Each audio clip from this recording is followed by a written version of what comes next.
주야로 묵상. 오늘은 에베소서 5장 29절에서부터 33절까지의 말씀입니다. 우리가 계속해서 그리스도를 경외함으로 피차 복종에 대해서 살펴보고 있어요. 이제 오늘은 이 남편과 아내를 살펴보는 마지막 시간인데요.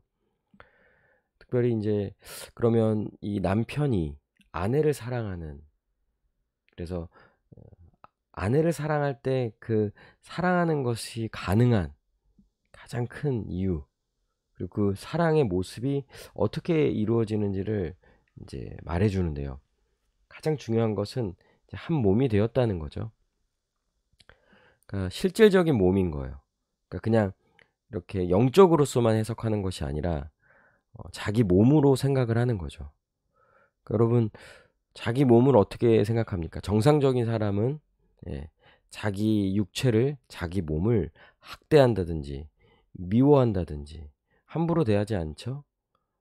가장 그 몸에게 좋은 것을 먹이고 싶고, 또 편히 쉬고 싶고, 너무 과로하거나 무리하게 하지 않으려고 하는, 그래서 자기 몸을 잘 돌보죠.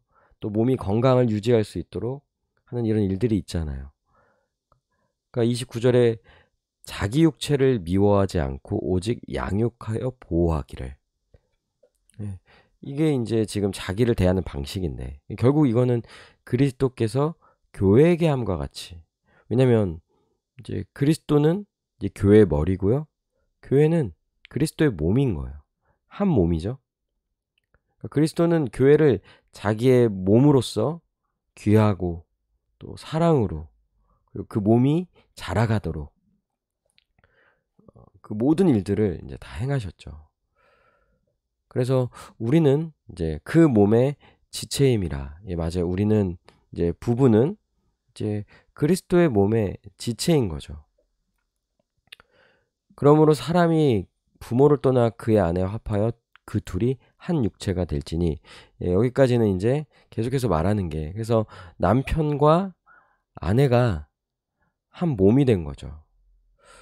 일단 기본적으로는 이제 예수 그리스도 안에서 그리스도를 믿는 모든 자는 한 몸이 되어요. 그리고 이 한 몸으로서 이웃을 내 몸으로서 사랑하는 이런 모습, 이런 관계를 가장 잘 드러내주는 것이 바로 이제 부부 관계잖아요.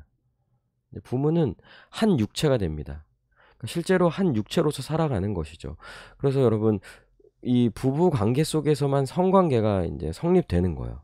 이 성관계는 한 몸, 한 육체가 되었다라는 것을 가장 최상으로 경험해 주는 거거든요. 그러니까 다른 여자와 다른 남자와는 이제 이런 성관계를 맺지 않잖아요. 오직 부부만이 한 육체이기 때문에 이것이 가능한 거예요. 그럼 남편은 그 아내를 자기 몸으로 대해야 하는 것이죠. 자기 몸으로서 그 아내를 사랑하는 거예요. 자기 몸을 사랑하는 방식으로서. 그러니까 이것은 말해주지 않아도 우리가 지금 살아가고 있는 삶의 모습과 삶의 형태, 자기를 대하는 방식, 이런 것을 통하여서 아내를 어떻게 사랑해야 하는지를요, 알 수 있는 거죠. 물론 이런 이 남편이 아내를 이제 사랑하는 이런 모습, 또 좀 이 아내가 그런 남편을 존중하고 또 순종하는 이런 모습, 결국 이것은 그리스도와 이 교회의 관계죠. 그리스도와 교회는 이를 잘 보여주고 있어요. 그러니까 사도 바울이 지금 부부 이야기를 이제 하고 있다가 결국 이 부부로서의 그 모습은 이제 그리스도와 교회의 모습으로 연결되는 거예요. 사실 이 안에서 그 모든 것이 다 이루어져요. 부부로 살아가는 그 모든 모습이 교회 안에서 이제 그리스도와 교회의 관계 속에서 다 이루어지는 것이죠. 그러나 너희도 각각 자기의 아내를 사랑하기를 자신같이 하고 아내도 자기 남편을 존경하라. 이렇게 말하며 이제 남편과 아내의 이 피차 복종을 한 문장으로 이렇게 요약해 주는 거예요. 너희도 각각 자기 아내 사랑하기를 자신같이 하라. 자기 몸처럼 생각하며 그 아내를 사랑해 주고요. 아내는 자기 남편을 존경하는 거죠. 예, 그리스도를 존경하는 것과 같은. 그래서 그리스도를 주라 섬기는 것처럼 자기 남편을 존경하고 남편을 또 따르는 또 이런 부분들을 이제 말해주고 있는 거예요. 한번 적용해 볼까요? 예, 적용은 너무나도 분명하죠. 남편은 아내를 자기 몸처럼 이제 사랑하는 거예요. 그러니까 이게 지금 이 이제 부부 관계에서 이게 이제 제일 중요한 원리가 될 거예요. 왜냐면 이제 보통 부부가 싸우고 또 다투고 이렇게 하는 부분들이 이제 상대방을 자기 몸으로 생각하지 않는 거죠. 한 몸이라는 인식이 약화된 거예요. 그러니까 타인이 된 거죠. 타자와. 오히려 자기를 괴롭히는 사람으로서 생각이 드는 거예요. 또 왜냐면 갈등 속에서 이런 걸 되게 많이 느끼고 경험하는 거잖아요. 그 남편은 아내와 한 육체가 되었는데 한 몸이 되었는데도 불구하고 어려울 때, 갈등이 있을 때, 또 어찌 보면 이런 또 서운함, 또 불만족스러움 이런 부분이 있거든요. 이런 어려움이 있는 거예요. 그럴 때는 상대방을 자기 몸으로 생각하기가 어려운 거예요. 그러나 우리는 이것을 분명히 해야 돼요. 그래서 이 생각을 가지고 살아갈 수 있도록 현실에서 오는 어려움을 싸워 이겨야 하는 것이죠. 그래서 아내를 대할 때 자기 몸으로서 대해주는 거예요. 그러니까 어찌 보면 지금 내가 대접받고 싶은 거 있죠. 내가 존중받고 싶고 뭐 어떤 이런 받고 싶은 이런 부분들. 근데 그것이 다 상대방도 그렇게 받고 싶다는 거야. 내가 받고 싶은 것처럼 상대방도. 왜? 우리 한 몸이잖아요. 그러니까 남편과 아내는 이런 원리가 있어야 돼요. 그러니까 남에게 대접을 받고자 하는 대로. 어찌 보면 상대방이 나에게 해줬으면 하는 것을 그것을 내가 마음에서 품는 것처럼 예, 그 마음을 가지고 예, 상대방에게 해주는 거예요. 예, 이 원리가 아주 되게 중요한 거죠. 예수님은 교회와 한 몸이 되셨고 자신을 내어주시기까지 사랑하셨어요. 예, 예수님과 교회는 처음엔 한 몸이 아니었죠. 그러나 한 몸으로 받아주셨죠. 한 몸이 되게 하려고 우리를 위하여 십자가에서 죽으신 거잖아요. 그리고 실제로 몸이 되었고요. 한 몸이 되었어요.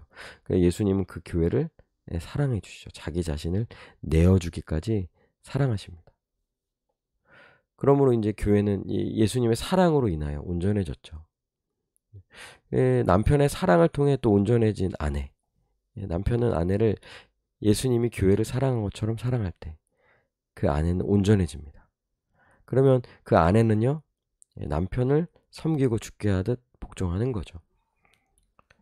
그러니까 예수님이 교회를 온전하게 하셨고 또 온전해진 교회는 이제 예수님을 따르고 그분의 뜻에 순종하는 것처럼 남편과 아내의 관계 속에서도 이런 모습이 등장하게 되는 것이죠. 사실 이것은 이제 부부관계를 이야기하지만 결국 교회와 그리스도를 이야기한다면 또 예수 그리스도 안에서 한 몸 된 이 교회를 말하지 않을 수가 없는 거죠. 꼭 부부관계에서만이 아니라 우리 교회의 이웃들, 우리 교회에 함께하는 우리의 성도들, 가족들 사실 우리 모두가 다 예수님 안에서 한 몸이 된 거예요. 그러니 이웃을 우리 교회의 다른 성도들을 여러분 그들을 가리켜서 지체라고 말하잖아요. 지체. 내 몸의 일부분. 그래서 내 몸처럼 사랑하는 거예요. 교회는 예수님을 머리로 한 그리스도의 몸이기 때문에 교회는 예수님 안에서 한 몸이 되었어요. 그러니 우리 교회의 다른 사람을 자기 몸처럼 사랑하고 자기 몸 그러니까 자기가 받고 싶은 대로 자기가 지금 하고 싶은 대로 원하는 거 이런 걸 생각할 때마다 상대방도 그러겠구나 이런 걸 자꾸 생각하면서 상대방을 또 이웃을 다른 사람을 자기 자신에게 하듯 이렇게 사랑하고 귀하게 여겨야 하는 것이죠. 마태복음 22장 30절에 세 번역에서 이렇게 분명히 말해요. 둘째 계명도 이것과 같은데 내 이웃을 내 몸과 같이 사랑하라. 사랑을 어떻게 하는 것입니까? 자기 몸을 대하는 것처럼 사랑하는 거죠. 교회에도 이게 그대로 적용이 되는 거예요. 그러니 부부가 함께 살아가야 하는 모습 그것은 예수님과 교회의 모습을 통해 이제 우리는 분명히 볼 수 있어요. 그러니까 부부가 진짜 예수님과 교회를 바라봐야 하는 거예요. 물론 예수님을 먼저 바라봐야겠죠. 부부가 예수님 안에서 먼저는 교회잖아요, 교회. 그래서 여러분 신자와 신자가 만나는 거예요. 결혼을 할 때 불신자와 결혼한다라는 게 왜 가능하지 않냐면 믿지 않은 자는 예수님과 한 몸이 아닌 거예요. 그러니까 부부가 한 몸이 된다라는 것은 예수님 안에서의 한 몸을 의미하는 거예요. 그리고 또 성도로서 예수님과 교회의 모습을 통해서 우리 부부가 부부로서 어떻게 살아가야 하는지를 보고 또 배우고 또 그 뜻에 따를 수 있는 거죠. 그럴 때 부부는 또 부부로서 온전히 살아갈 수 있는 거예요. 이걸 이제 생각을 많이 해야 하는 것이죠. 그래서 예수님 교회를 죽기까지 사랑하심으로 그들을 온전하게 하셨어요. 그리스도의 사랑으로 온전해진 교회는 예수님의 통치를 받죠. 그래서 함께 하심이죠. 늘 함께 하는 거예요. 예수님의 말씀에 순종함으로 계속해서 온전한 삶을 살아가는 것처럼 이 부부관계도 이것이 그대로 적용되는 거예요. 아내를 향한 남편의 사랑, 남편을 향한 아내의 존중, 모든 것이 그리스도와 교회의 관계를 통하여 볼 수 있는 거고요. 또 이를 본 부부는 날마다 교회 안에서 우리가 이걸 또 같이 보잖아요. 또 배우고 또 이렇게 살아가고 이미 자기가 사랑을 받은 자이고 이런 것들을 하나하나 생각할 때 그 모든 것이 이제 그리스도와 교회의 모습이고 이것을 반영하는 부부는 이것을 볼 때, 이것을 소망할 때 또 부부로서 온전히 살아갈 수 있게 되는 거예요. 우리 함께 기도합시다. 또 남편으로서 또 앞으로 남편 될 사람으로서 아내를 자신의 몸처럼 귀하고 소중하게 여기고 사랑하게 해달라고, 또 아내로서 남편을 존경하고 따르게 해달라고. 사실 순서상으로 보면요, 남편이 먼저예요. 남편은 아내를 먼저 사랑해야 해요. 그리스도가 교회를 먼저 사랑하셨던 것처럼 예수님 안에서 한 몸이 되었기 때문에 이웃을 자신의 몸처럼 사랑하며 교회로 살아가게 해달라고. 마지막으로 예수님 안에서 교회가 한 몸이 되었음을 더욱 확고히 믿고 순종하게 해달라고. 역시나 믿음이 필요합니다. 믿음이 있어야 하는 것이죠. 믿음으로써 온전히 순종하며 나아가게 해달라고. 우리 자신으로서는요, 우리가 의지만을 가지고는 노력해서는요 이게 가능하지 않을 거예요. 믿음이 필요해요. 정말 더 굳건한 확실한 믿음을 가지고 또 믿음으로 바라보며 믿음으로 순종하며 나아가게 해달라고 이 시간 함께 기도하시겠습니다.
기도합니다.